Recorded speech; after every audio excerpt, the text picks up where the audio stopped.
My friend Dan, he's got a podcast, cause all comics need a podcast, and nobody had a podcast called The Art of Bombing. So Dan went out and bought a tape deck. Who knows why he bought a tape deck? Podcasts don't get played on tape decks, but Dan is from the 80s. So hey there, all you funny jerks, come talk to Dan about your work. Tell him all about your worst times. It's The Art of Bombing.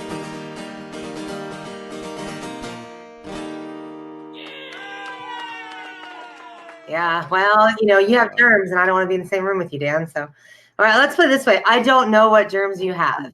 So, exactly. Versa. That's exactly it. Yeah, exactly. Anyway. Now, I know you've got a digital show or digital virtual show, whatever, coming up tomorrow. It's a pre-release album thing you're doing, right, on Friday? Have you did virtual shows yet?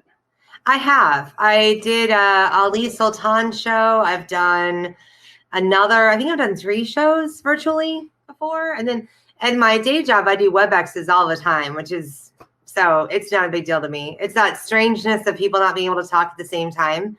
And it feels a little awkward when you're stepping on each other. So, but it's better than nothing. It's better than talking to the person you're trapped with again. So. That's true. There is some benefits to that. How have you liked it? I mean, to me, it'll never replace live comedy, but oh no, how do you feel about them? Do you feel like they went good?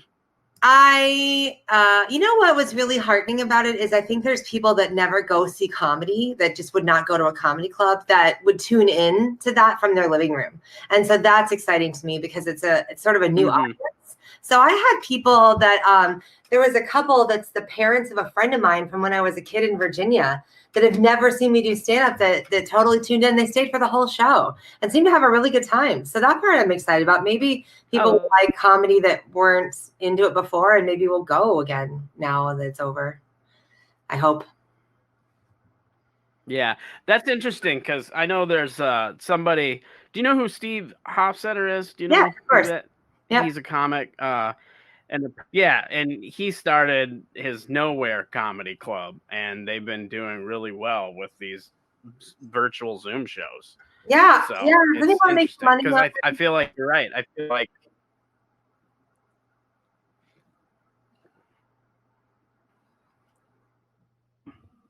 I feel like you're right that a lot of people that might not go to live comedy will tune in to this. So it'll be interesting where the future goes. The biggest thing is what's going to happen when clubs open up again. Because I was just talking with David Harris, a local Twin Cities comedian, Midwest Emmy-winning comic, and he pointed out like our audience is going to wear masks, and I hadn't even thought of that. I hadn't even thought like, oh my God, are they all going to be sitting there like we're at a like a doctor convention? Or I can't even imagine. So I'm just trying to stay positive and do what you can and pivot. It's a weird time to launch an album during a global pandemic. So I'm just trying to do that. Yeah, right? Yeah. But you're doing really well with it. You just hit #1 on the Amazon charts, and your album doesn't for what? Another couple months? Yeah. Is that what I read? That is weird. Yes. And now I'm obsessed with refreshing on the bestsellers list. And there's like some girl named Chelsea who released an album. I'm like, no, Chelsea, you can't have your moment. It's a weird competitive deal I didn't know I had in me. But what I'm hoping for is they say if you can stay on the iTunes chart that first weekend and then you hit Billboard and then you get more attention as a comedian. So I'm really working hard to call in all the favors I have. And so this weekend I'm doing if you pre-order the album, you get a show. And then I'm actually sending out a form to everyone to get their addresses to send swag. So my plan is, not to spoil it, but I have a whole little swag package that I'm physically mailing everyone. So that'll arrive a month before the album comes out. And hopefully people would be encouraged to like post on social media, like, oh, I got this thing from Wendy. And then I'll have another level of rewards for people in like a week or two saying, hey, if you haven't ordered yet, here's what I'm offering you if you order now. Because apparently for iTunes, when they release it that weekend, all of the sales you've accumulated all count that first night. And that is a big deal. Oh, wow. Yeah. So, and then it's on. Okay. I didn't know. So that's. Oh, sorry. This is the only bad part about this is easy to step on each other. No, it's okay. Go ahead.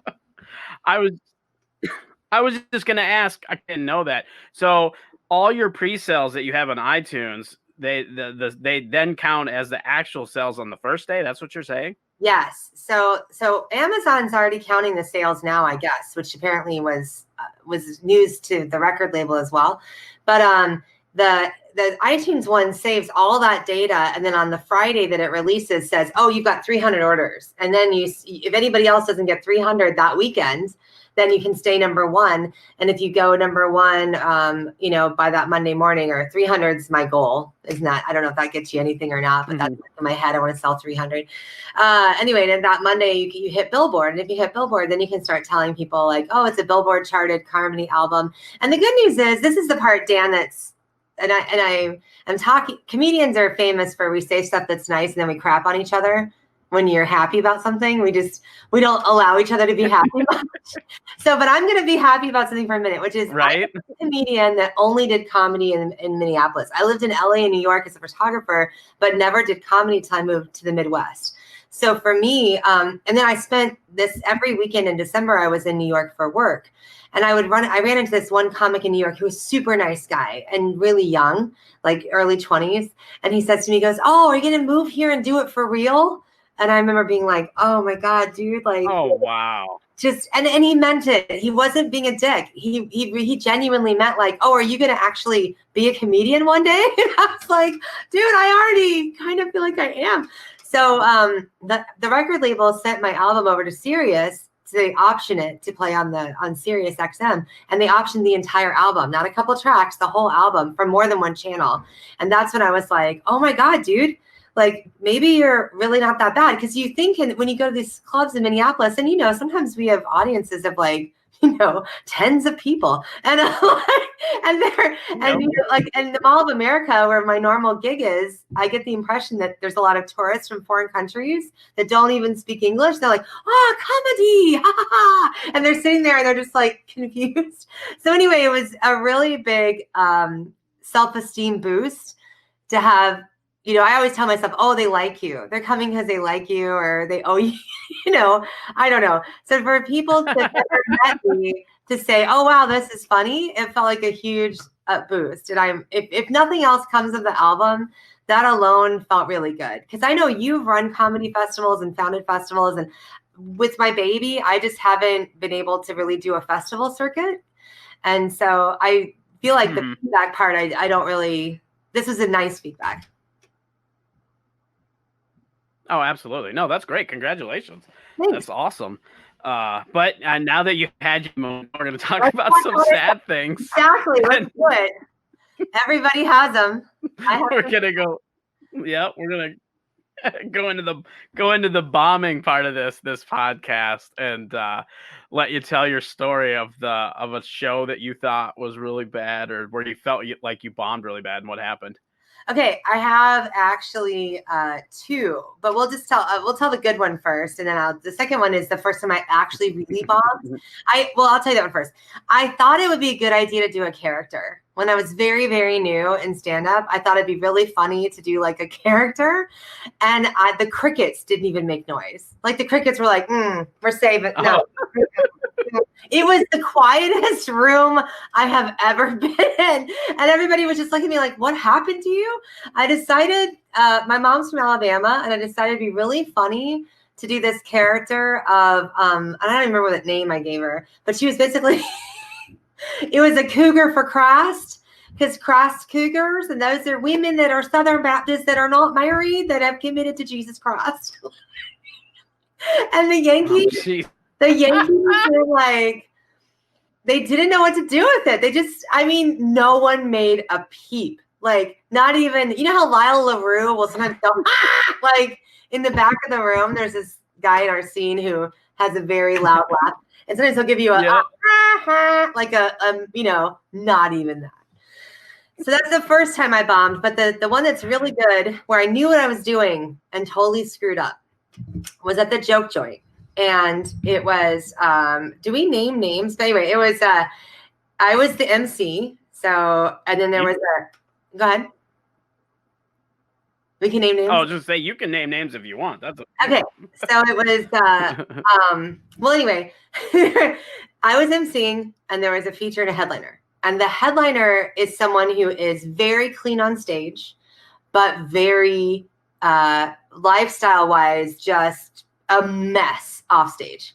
So if you watched him, it would be like, it's like Bill Cosby, where you're like, oh, that's the most wholesome guy you've ever met. And it's like, oh, he just secretly does shit. Like that guy, right?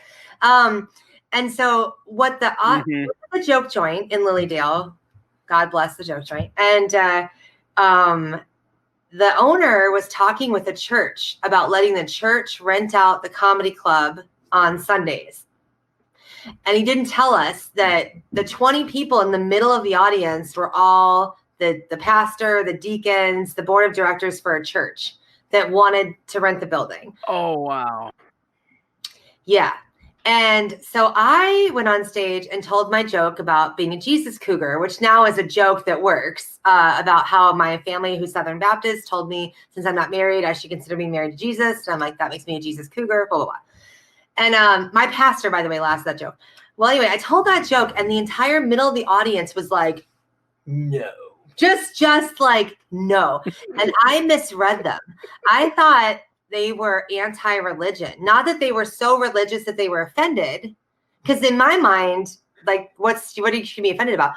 I thought they hated Jesus. I thought they were like Jewish or whatever. Wow. I went the wrong direction. So then I doubled down and said, oh, you guys hate Jesus? Guess you can't handle Jesus humor? Got something. So I went just dug it in. Like, oh, guess you can't handle anything about God. And then I said, let's talk about my vagina then. And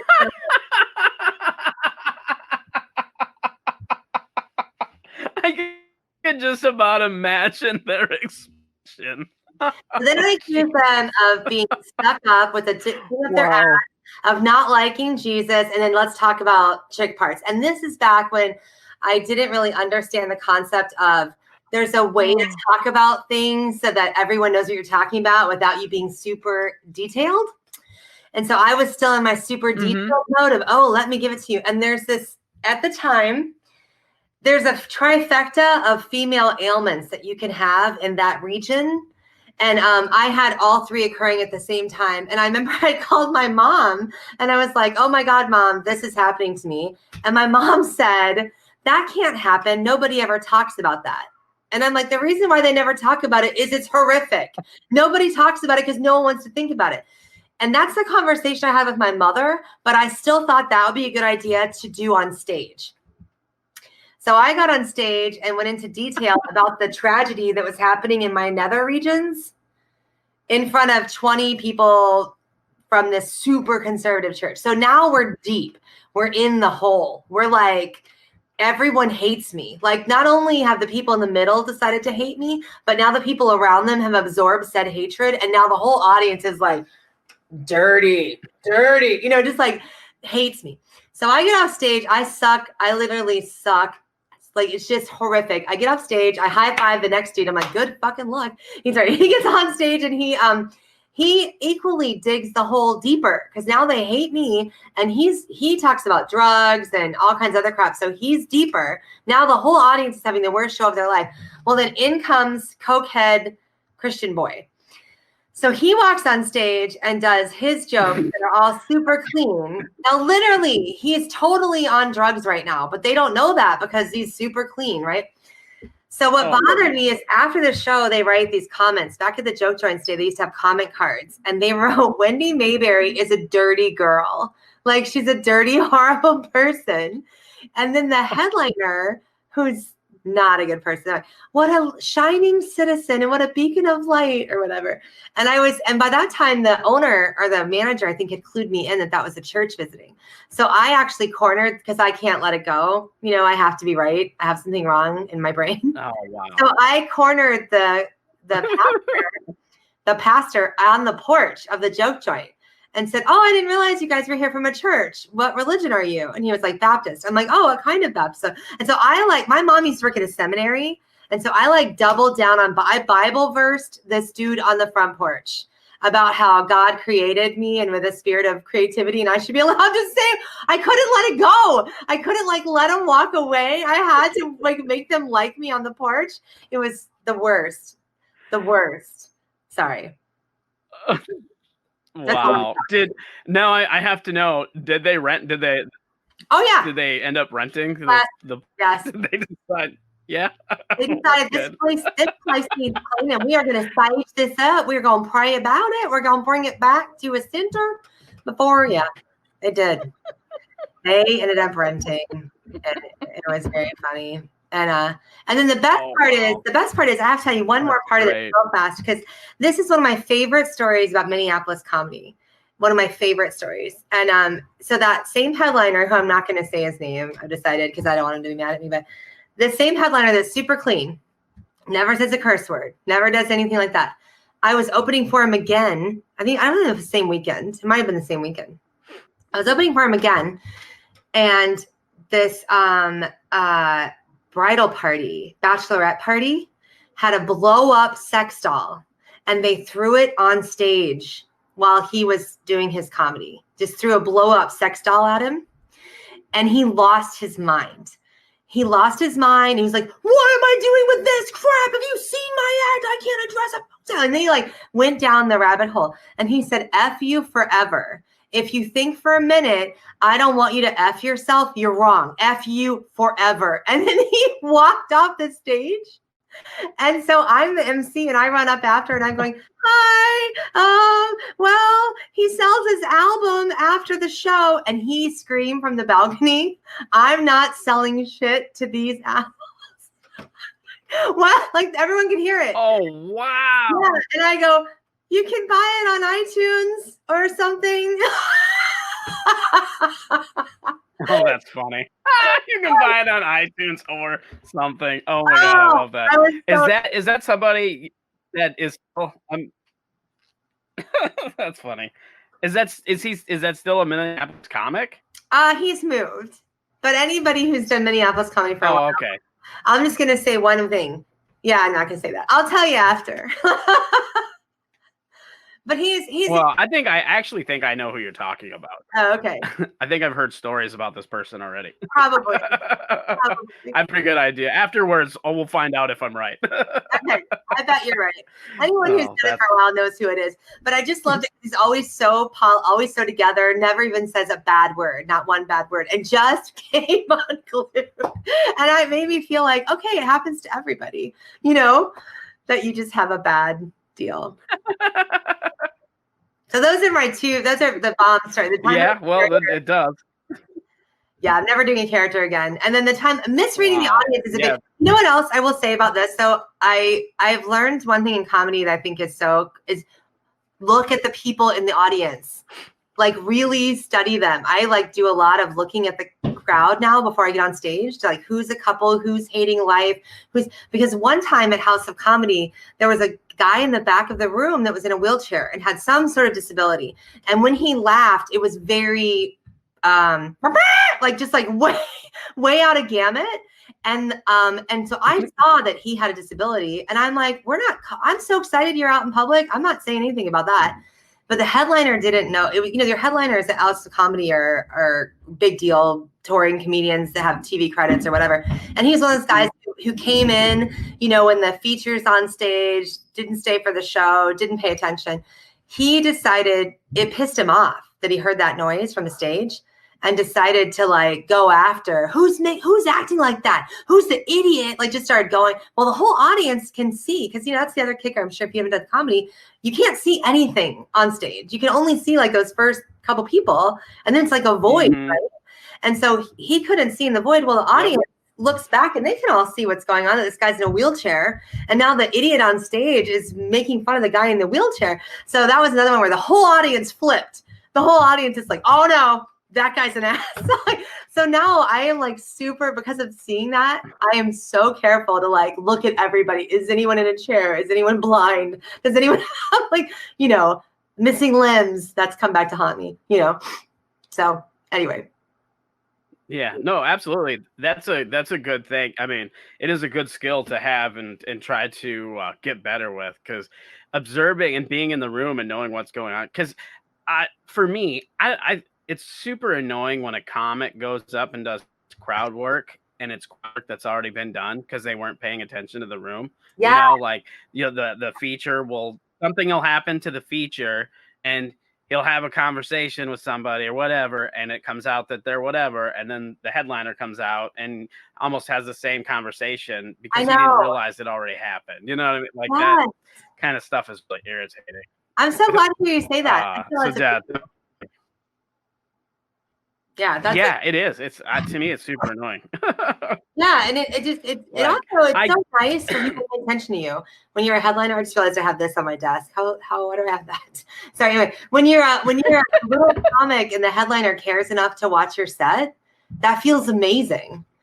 Do you know who April Richardson is, by the way? She actually did April. I did a show with April Richardson, and she sat there right in the front and was like this and watched everybody. And everybody was just like, you oh could wow, feel it. Yeah. And I remember thinking, God, that's such a cool move for you to go ahead and give us the time to watch the show before you. And she just liked something of mine on Instagram, and I about went through the just because it's that flattery of, oh my gosh, you're paying attention to me. That's so amazing. So I think the audience feels that too. oh that's awesome. Yeah. Oh, absolutely. Well, you can, I mean, the audience can feel your energy on stage, and and little things like that will help a confidence and help their energy on stage to want to put on a better show. Yeah. And they want you to At win. least Don't that's you how feel like, I think about yeah. it. Dan, don't you feel like the audience wants you to win? Like they look at you and they go, oh, that guy. We Oh, like, absolutely. yeah. Nobody, unless our show where they did not expect comedy, they want you to win. They came for a comedy show. That's why they're there. They want to laugh. They want you to be funny. Yeah. Yeah. And I think actually too, like, I always like, there's another comedian. This is another really random one. There's another comedian in the Twin Cities that, and I haven't seen him do it in a long time, but he used to have a character where he seemed a little bit mentally handicapped. I can't think of a better way to say it. And I had someone come up to me afterwards and went, it's so great that he does comedy with his disability. Like she believed that he was legit. It wasn't, she didn't realize it was a thing he was doing, that she thought, oh, it's so just like his Make-A-Wish that he gets to, this is great. Oh, So, wow. yeah, it was Probably that they didn't know that. That would have changed their view on him for sure. Yeah. If they had known, and I didn't tell him it was an act. I was like, yeah, he's doing great. Because I didn't want to, she was so excited to be part of this show where we gave this guy a shot, So, anyway. Yeah, don't disappoint her. That's fine. Yeah, I don't want to take that away. The bumming of yeah. We're gonna get into some questions now. The bumming of bombing, that's the dreadful feeling you have after you have a bad set bomb. How long does that typically last for you, and have changed as you've grown as a comedian? Okay, I'm so glad you asked that question, because I preach to every new comic something that I learned from one of my favorite comedians ever, Sarah Millican. She's a British comedian. You should look her up if you don't know who she is. She's very popular in Europe, but I can see, Americans don't always know her. She has a thing called Millican's Law. And Millican's Law states that win or lose, so crush or bomb, kill or eat a bag of whatevers, by 11 o'clock the next day, it's over. You got to let it go. You got to let it go. Like it didn't even happen. So you can celebrate your victory or lick your wounds until 11 o'clock the next morning, and then it's over. By lunchtime, you got to be moving on, because otherwise you carry that into the next night and you make your family crazy and you make yourself crazy. Mm-hmm. So I didn't learn Millican's Law until a couple years into comedy, but now I do it. And I do it again, crush or crash. At 10 o'clock, it's over. You can't do your whole life around your self-esteem being what happened last night, or you will go crazy and you will quit. It can't be that big of a thing. You need to analyze it. Grace wants to say hi really fast. Give me real fast. You can analyze it. Say hey. Hi. Okay, you can analyze. You can analyze it. You can analyze it, and you should. You absolutely should learn from it, but you can't wallow in it because it does feel like crap. I mean, I will. Absolutely. I'll boohoo all night. You know, or the worst thing that comedians do, and I call it comedian brain, where you just rehash something in your brain over and over about the worst possible version of it. You know, well, it wasn't that they didn't laugh. It was that they all know that in 7th grade, I had a big zit right here for 2 weeks. And everyone called me crater nose. It's really stupid. Anyway, so you spiral. So I stopped the spiral because comedy is joy. And a lot of comedians always act like, oh, they complain about it. A job where you get to drink and you get to talk and they hand you money. It's not hot tar in a roof. So of course there's going to be things that suck. So, you know, deal. Anyway, that's my That's good advice. That's really good. That's really good advice. That's definitely something I need to start thinking about. I've gotten better over time as I've developed as a comedian. I don't it doesn't get to me as much, and it depends on where I bomb. If I'm doing an open mic, to me, that's not a bomb. That's me working stuff out. Where when I was first starting, if I bombed at an open mic, it was the worst thing in the world. That's all you had. But that's really good. Yeah. No, exactly. What do you do to analyze your sets? A bad set. You talked a little bit about to analyze it. What do you do to analyze? So I record everything on my phone, and I do the voice. That was a totally Are you doing magic tricks? I'm just really klutzy. Sorry. What a dork. Oh my God. Yeah. I was like, what? It looked like Matt here. Just, you know what's really great? What's up her sleeve? Well, for the audience, I'm really blown out. But now, if you could see my skin, it is red. I'm so embarrassed. Anyway, I use the voice app on my phone like everybody else does. Which, by the way, top tip, you got to put your phone in airplane mode, or if someone texts you while you're on stage, it turns it off, which is a big bummer. But anyway, I use the voice app and I record it. I put the recording on the table where the drink is usually, or the best is to throw it on the front row, because then you're really hearing the audience more than you. And what you really want to hear is, I record the whole set, I listen to it on the way home, and then when you're in the moment, you're not hearing it correctly. You have a lot of stuff in your own head. On the way home, I can hear, did they laugh? Where did they laugh? What's not getting laughs? Because a lot of times I have this setup that I think you need to know all the 5 details of the story, and you really don't. And no one's laughing for that whole setup. So it's like, freaking cut that up. They don't care about that. They don't care about the truth. They care about the joke. And that's a hard thing, because especially a lot of my humor is all related on things that actually happened, or there's kernels of truth in there. A lot of times I'll amalgamate the story. But if you need to look at, like, are there laughs in your setups? And then not just the punches. So it's not like a long walk to get there. Like, are you using the funniest words to get there too? So that's kind of what I do is, what's getting laughs, what killed. And then, you know, what ends up happening when you're doing shows, and I was just writing something about this, is there's this chemistry, which is why it sucks right now. There's this chemistry between this live audience and between you and what your brain does on stage.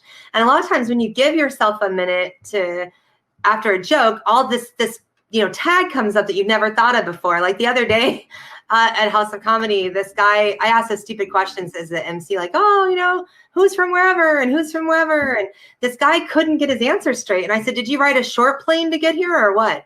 Which I've never thought about a short plane.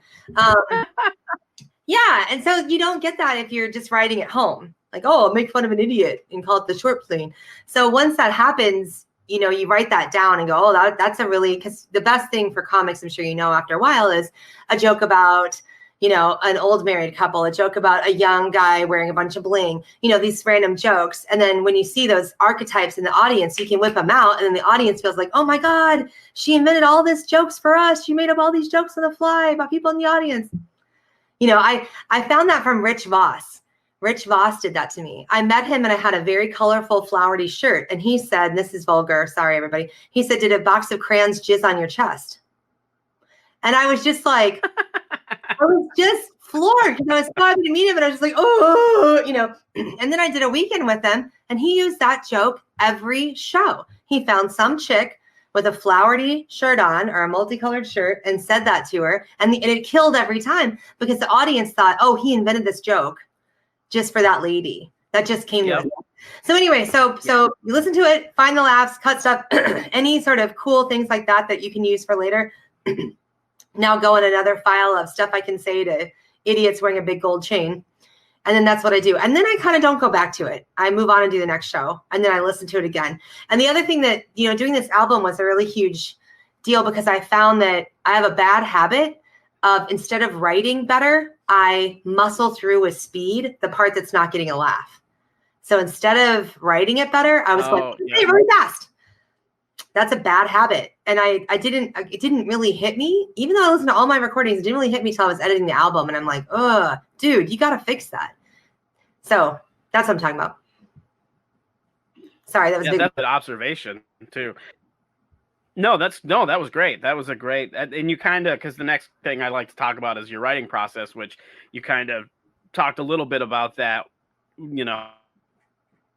that's what other things do you do? Do you, or what's your writing process like? Do you write a certain amount of time every day or just kind of sporadic, or what do you? I would like to tell you that I write a certain amount of time every day. And when I was young in comedy, I did. I followed, what's his name? Greg Warren out of North Carolina. He used to have a thing where you write one joke at the top of a page of a book. And then every day you go through your book and try to make each joke like 1% better or 10% better. Someone's playing hide and seek with me right now. Anyway, that's a really good writing technique. It's a really good writing technique. So like if you have that at the top of the page, you just flip through the book and go like, oh, what's a word? What's, fix it. So don't spend time on everything. Just kind of go through it all. And I used to have when I first started, there was a really great group of women comedians that I grew up with, Raleigh Weld and Colleen Justice and Julie Bain and Kate Urquhart. And Kate, who's passed away now, had a big thing of like, let's all meet and let's write together. And Linda Ahrens would come too. Linda Ahrens is an amazing writer. Holy cow, can that lady, she puts out so much material. It's ridiculous. And so we would meet and we would say, what did you have? Oh, I love her. And she's really nice too. She's like a good, normal human.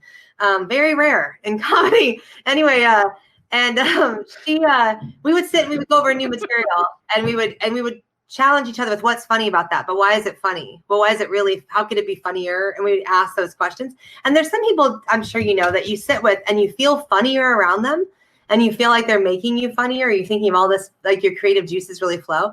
So I think it's good to talk. So now that group, Kate passed away and we don't meet anymore. I moved out to the woods, but I do have people that I feel like I'm funny around, that make me say funny things or think about things in a funny way. And so when we're talking and something occurs to me, I try really hard to write it down, which is differing success, right? It's that when you wake up in the middle of the night and you write down like polywog toothpaste. Yeah. And you wake up in the morning and go, what the hell is polywog toothpaste? Like it doesn't make any sense. So you have to work on it. Now what happens is usually something will happen in my life and I test drive everything on the poor unsuspecting people in my town. At like the Walmart checkout and my poor mom and my best friends. And I will run jokes. Oh no. You're one of them people? Absolutely. Because I can't get to state. It's an hour to the Twin Cities, one direction. But here's the thing that it tells you, Dan. That's fair. Yeah. And I have a kid. And the problem with doing mics when you have a kid is you have to pay someone to watch your kid and then you don't get paid at the mic. So I'm losing money to do comedy. Yeah, that's very true. Yeah, so so what I do is, and I don't do it like a whole bit like waka waka, but I'll slide in phrases and see if they hit or see if strangers will laugh. The other thing I do, which is super obnoxious, and I'm sorry, I am obnoxious like this, is when I'm in an elevator with a stranger, I consider it a personal challenge to make them laugh out loud. If it's just two people, that poor soul has no idea. And I have to say something that doesn't say, hey, I'm a comedian, I'd like to run something by you. I just say something that will try to make them laugh out loud. And then I think it's like, and so when I go to the airport, because I travel a lot for work, like at MSP on the parking lot, I will just make some sort of observation or try really hard to get that business guy that's right before his car and doesn't want to effing talk to anyone to laugh out loud. That is like, yeah, it's weird. It must be how men feel about picking up women at bars, Got it. Oh, that's funny. Now I want you. Have you been to London to the guards? Have you tried to make them smile or laugh? That's just a jerk move, though. Those guys are at work. That's not nice. And they also have you? Yeah, I suppose. And everybody's trying to get them to smile. Have you seen the videos where they what they do when people get out of line? If you go on YouTube, because I'm a big fan of the British people. Oh, no, I haven't. I'm from YouTube. Yeah, go on YouTube and Google the Royal Guard because when they get out of line, they will just check you with the rifle. They 0 Fs. It's awesome. Oh, wow. Yeah, I don't know if the rules have changed now because it's kind of a thing. They will just rifle check you, and they're like, no, not going to do it. So I don't do that. And the other thing I do too, and this sounds really messed up, and maybe I'm sure someone who's a therapy person can be like, oh, that's classic. Whatever is wrong with you, is if you're in the public and you see a tense situation between like a parent and a kid where the parent's about to lose their mind. Like I will try to interject something humorous in order to break the anger, panic, embarrassment cycle. And that I learned from my mother, and that goes really well usually. Usually they will laugh and you can see the tension break for a second. So I try to use my power for good. I don't always do that because I'm currently dating an introvert who hates that crap.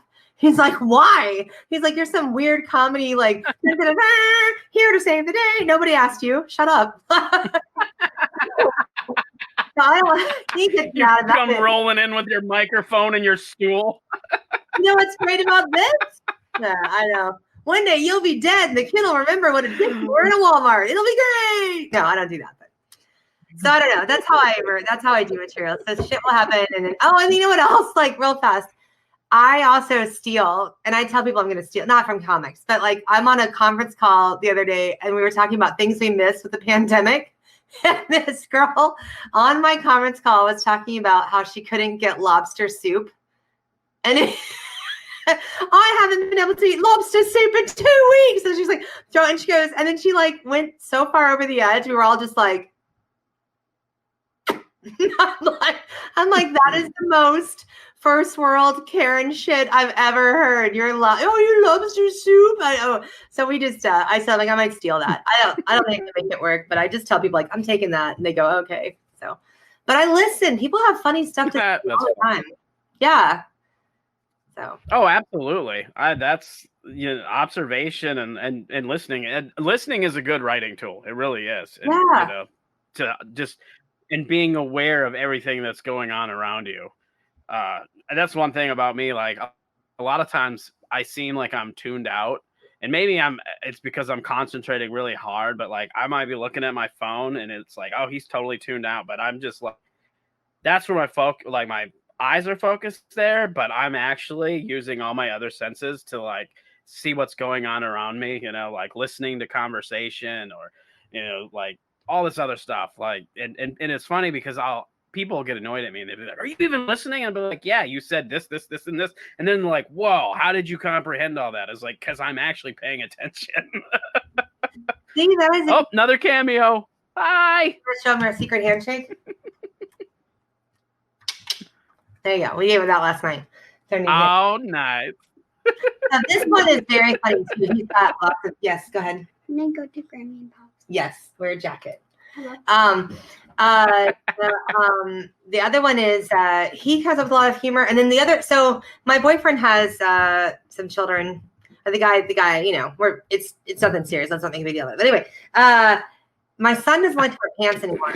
He's not wearing pants, and so we're all eating dinner together, and his daughter looks over and says, "This is really delicious, but you know what would make it even better?" And we're like, "What?" And he goes, "If Grayson were wearing pants." I'm like, "That is good. That's a good joke." So the kids are like a good sense of yeah, it is really good. This meal would taste better if you were wearing pants. That's funny crap. So I just listen to the kids. That is really funny. I know. And she's got a very good, she can skewer people really well. She actually said to my dad the other day, my dad's a Vietnam vet. And she goes, "Did you fight in World War II?" And he goes, "No, Vietnam." She goes, "It looks like you were in World War II." I was like, damn. Harsh. I know. Wow. So part of me is always like, ouch. And the other part is like, well played, sister. So I listen to them a lot. And, and here's the other thing, Dan, like humor about people you love it's hard to steal. because it's just you, and it's so relatable because everybody has a crazy mom or a distracted dad or a brother who secretly hates the family or a sister who's super dramatic, and so or a cousin that married a straight preacher, whatever. And so it's just so easy to laugh at it, and I love that stuff. That stuff. Oh, absolutely. You're stuck with your family. You're here for a blip. Try and have a good time, and if you can poke fun of them, even better. So that's like right in my wheelhouse. Oh, absolutely. Well, and that kind of material translates really good because you're right. It's relatable to everybody, and that kind of material will do better. When you watch comics on stage that are doing stuff about having kids or, family stuff, that kind of material always goes over really well. And it's like you said, it's because everybody can relate to it. Yeah. And, I was worried when I got pregnant. I did stand up, for many years before I had a baby. And it was very different for me because I was really big and I was single. I was 310 pounds and wasn't dating anyone. And then I lost 160 pounds and got pregnant right away. And I remember thinking, oh God, this is going to kill my career. And Louis Anderson told me, you get 10 more minutes out of the baby. That's good. 10 minutes? Are you kidding? And I think it has really helped because as much as I feel bummed, because I definitely think it has helped because most people have parents. And so now when you talk about this relationship, they can relate to it in some level, either being one or having had a parent. And I make so many mistakes and do so many things with my kid that it's easy to make fun of me because I'm always screwing something up, So. Yeah, that's good. Any long-term any short-term or long-term goals that you have coming up? Yeah, I'd like to sell 300 copies of my album. She's not from around here. Available now. No. I would really like to sell my album and have people, because I moved a bunch. I was a military brat, so I moved all over as a child, and I have a lot of people in my life that have never seen me do stand-up that I have close relationships with. So the album is a way for them to finally hear something I've been working on for years. So that's really exciting to me. But I'd like to sell some albums. I'd really love. I don't want to move. I've lived in LA and New York already, so at the moment I don't have any ambitions to live in either one of those places, but I would really like to, and comedians would hate this, or some comedians I know, I'd really like to do theater shows for moms. There's another comedy duo out there kind of doing that, and they do a tour where they just take their kids in the summer in a big RV and they go and do evening shows, and it's the same thing. Like it's, parenting is really hard and finding the humor. I feel like if parents were funnier or more forgiving about crap, then kids would be happier and families would be happier. And it would help you. It would change the way you are. Instead of being stressed out and angry and projecting all your crap on your kids about you have to achieve and we have to be perfect all the time. If you could just enjoy life more and roll with the punches and realize it's ridiculous and you're not getting out of it alive, and let's have a good time and relax, because women are always wigging out about their kids. It was like, if I could help people see it a little bit better, that would feel amazing. That would be really great. It would be great to do comedy like that. I'd like to, day drinking with mom. I've made a point of trying to give parents more stage time because it's very hard to manage kids in a comedy career. Chad Daniels said on his last album that the agent told him when his wife was having a baby that kids kill comedy. And he said, you'll never have a career if you have a kid. And I mean, his last album was called Dad Chaniels. So clearly he found a way. So I'd like to kind of follow in Chad's there. Yeah, I'd like to do that and find a way to, pay for our house and be a good mom and do stand-up comedy would be the best. That would be the dream for me, So I don't really need to be on, I don't need to have a TV show or be in movies or any other stuff or whatever. And I'm not the best writer for other people, but I would really like to perform, and I'd like to kind of hone in on that niche and find some people like that. I think that'd be great. That's a long answer. No, absolutely. No, that's it. Those are good. Those are good goals, actually. I mean, I love comics. I feel like, you can do comedy and make a decent living without TV and all that. Like they look at it the wrong way, I feel like. Well, like that's kind of how I feel about comedy too, is like, if I could just. Oh, I lost you. What'd you say? You were saying. Oh, no, you said if I look at comedy, if I could just go ahead.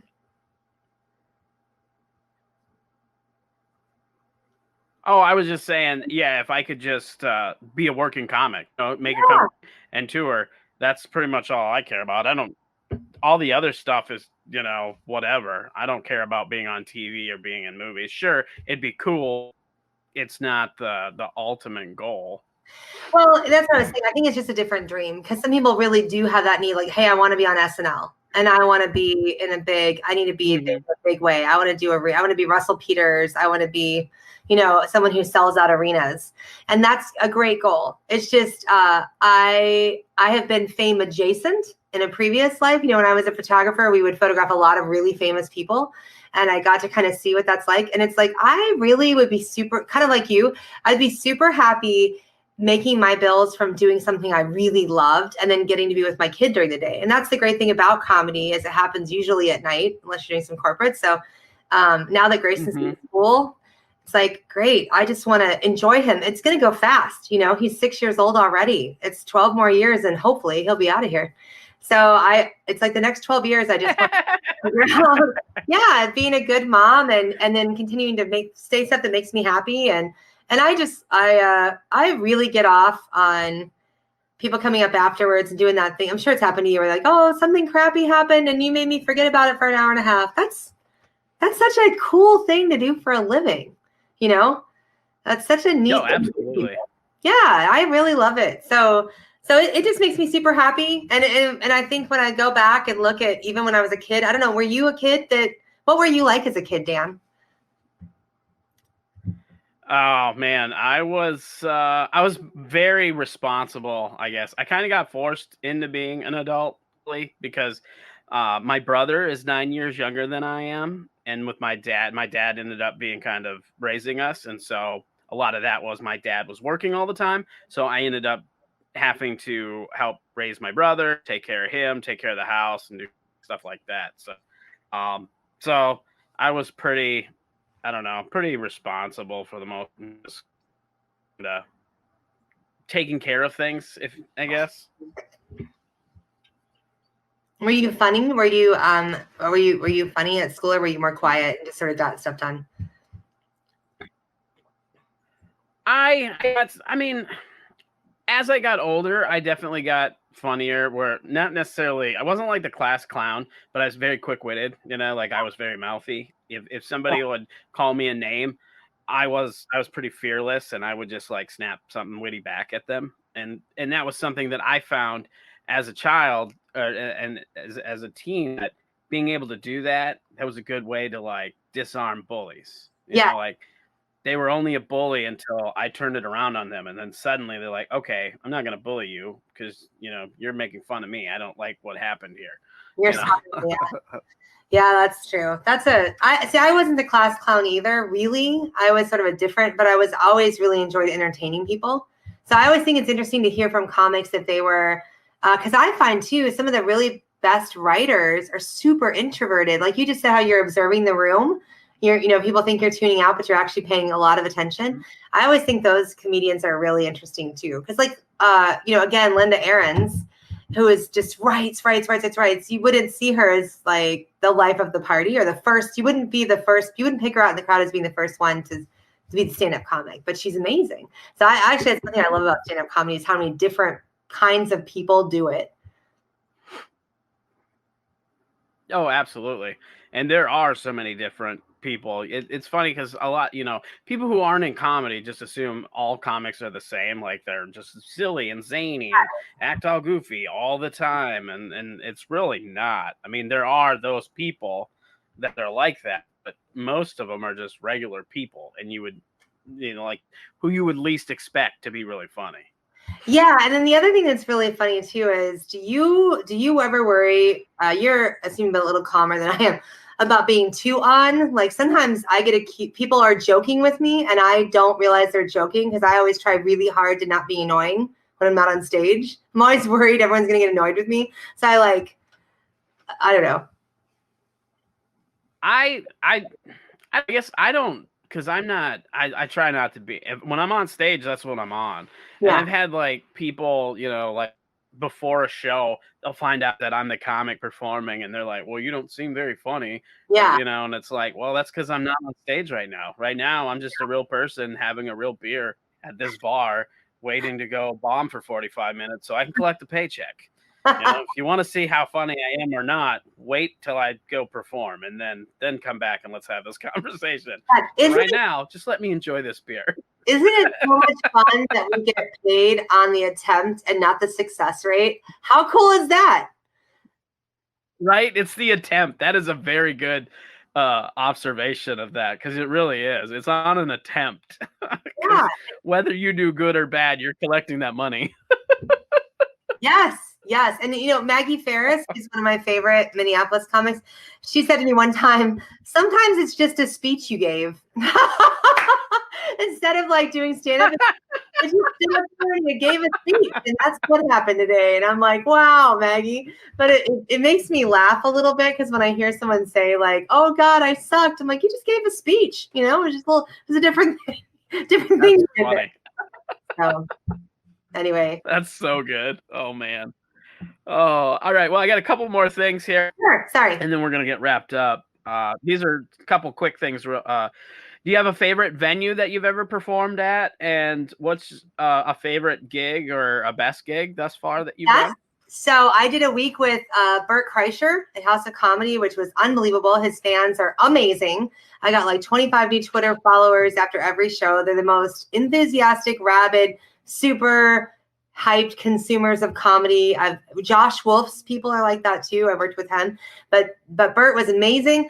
At the end of the week, Bert goes, look at my calendar, figure out where I am, and I'll let you come open for me. And so I got to open for him in Atlanta at the Punchline before they moved to Buckhead. They were in this little tiny wooden, it was like a shack building in downtown kind of Atlanta. And it was a fantastic venue. It was exactly like you would imagine an old blues juke joint, kind of low. It was all wooden. It was sort of, Acme is more kind of on one level, but this had some seats were up, some seats were down. The ceiling was low. There was a huge green room and a real stage with real lights that felt like it just felt like, oh, this is what a stand-up comedy club should look like. And the audience is just for it. I actually went there twice. My mom and dad, when they were supporting me getting stand-up real fast, bought a ticket to Bill Bellamy's Ladies Night Out comedy tour, which is all African-American men at a venue geared toward women, with Ladies Night Out, all men comedians, all Black ladies in the audience. The Mayberries, my mom, bought a front table ticket so we could show Wendy that we care about her dreams. So my dad is super tall and bald. So the light for the stage is literally hitting the top of his head and causing a blowback for the poor African-American populace behind us and blinding them from seeing the actual. It was a nightmare. And nobody called it out that we were the only white people in the entire club until Bill Bellamy got on stage and said, you know what I'm sick of? White people with comb-overs. And my mom goes, it's not a comb over. It is, by the way, totally a comb over. And I was like, here we go, you guys. Here's where it gets real. Anyway, that is a fantastic venue. They are now a very nice lady who runs it, and it's down in Buckhead, Atlanta. But I really enjoyed that. Opening for Bert was pretty awesome. He's a very, very nice guy. And I watched 9 shows that week I worked with him. It was 9 shows, and I laughed. Usually you can know, Dan, when you work with someone all week, you're just like, this guy. I watched every show. I cried every show. He said something new and funny at every show. And I'm like, wow, you are so in the zone. And that was really inspiring. Sorry. That's awesome. Awesome. He seems like he would be fun to work with. I follow social media and he seems fun. Very fun. And I could definitely see where his fans. Yeah. Couple more things. Proudest achievement in life, personal or professionally? Oh, the kid. The kid is thus far. The kid is the best. I figured. Well, I was worried. The kid, here's the deal. I had the kid with someone I'm not supposed to make a baby with. And it was pretty dramatic, the whole deal. And I feel like his whole shtick is, sorry, I know I'm not supposed to be here, but I'm going to be super cool and funny, so you guys like me. But he's like, really, what I love about Grayson is he's actually a nice kid. Like, he's the kid that gets bit rather than the kid that bites. It's way better to be the mom of the kid that's getting hit versus the hitter. So He's funny and nice and kind. I really like him a lot. I used to really roll my eyes when parents would say their kids are the best achievement, because I'd be like, "Pfft." So and now I'm one of those people. But what I really would annoy me, I'm like, oh, congratulations, you had baby without, you had sex without protection and didn't do anything, and now you have a baby. What an achievement. But I guess other than that, my other thing that would make me happy is I guess the album. You know, I stuck with it. You know, comedy makes you want to quit all the time. You know, and you've had friends that they get discouraged about something and they just like, I'm out. This isn't worth the effort. And I really work hard at staying in the game, and that makes me proud, because I really am happy I stayed with it. That's fantastic. Where did you record your album in Minneapolis then? Yeah, at the Joke Joint, back when it was still here. Oh, okay. Wow. So you've been working on your album for a while then. Well, you know what? It had an incubation period. I was busy breastfeeding and doing stuff. And then, you know what? I will tell you this, Dan, like sometimes you get, I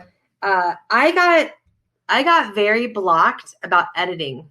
This is true, and I haven't really talked about it, but I got really blocked about the daunting task of listening to audio of myself and making critical decisions, because it was very weird. I listen to my own audio all the time, but somehow this felt like, okay, now it's in cement. And I've noticed a lot of artists, you get blocked about producing. You are really cool at a certain level. Like I have friends that have been comedians longer than me that never made an album. Well, I don't know what I really want to.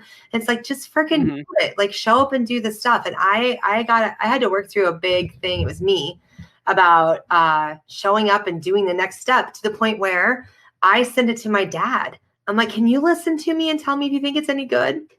And he was like, and so he wrote notes. My poor dad wrote 4 pages of notes about my album, and I stuck them in my pocket and then lost it. And I didn't have the guts to ask him to do it over again or what he thought. It's weird, just weird crap like that. But in a weird way, I feel like it happened at the right time. So as weird as it is to have an album during the pandemic, I had so much stuff going on. At least like right now, it's like, all right, just concentrate on this album and then make the next one. The other good thing is I already have enough material to do another one. So. Oh, I'm sure. Yeah, that's awesome. Yeah, I've been thinking about doing an album. See, I'm kind of the same boat. Like I'm my worst enemy when it comes to this kind of stuff, because I've recorded a couple times, a couple different albums, and I never released them. I listen back to the audio or whatever, and I'm just like, I don't like this now. I don't want to release it. I don't want to put it out there now. So I haven't did it. And I just released some of the tracks on SoundCloud just because the recording got ruined because my 8th grade algebra teacher was there drunk and heckling, and so it ended up it was ridiculous. The recording just went way crazy. But yeah, so that's something I've been kind of thinking about doing, but we'll see. You know, Dan, let me just tell you this. Final thing is a fun thing. It's called Pick a Number. You're gonna pick I was just gonna tell you one thing. What? I was gonna tell you one thing, Dan. Remember that art is never completed, it's abandoned. So just push it out and then move on. Because if you give birth to it, then it's out in the world and you can do something else. And it just feels really good to like let it out. So I'm glad you put some stuff on SoundCloud. And I almost feel like your 8th grade teacher, did you put a hit out on him? I mean, dude, come on, Dream Crusher. Sorry, I can write him a nasty note on social media. It'll be like, no one will know where it came from. He won't know it's me. All right, let's pick a number. I pick 4. Yep. You pick 4. All right. You're a new addition to the crayon box. Oh, God. What color would you be and why? Would I be? Well, Really, I would be see-through, because look at my skin. My favorite color is pale, but what's pale? You and me both. Yeah, I'm see-through in the middle. Crystal, yeah, like alabaster. Let's do that. How about super ghostly? Would that be your color? Is ghostly? Sure. With a little sparkle in there. Let's make it really let's just make it a little weird. Go ahead.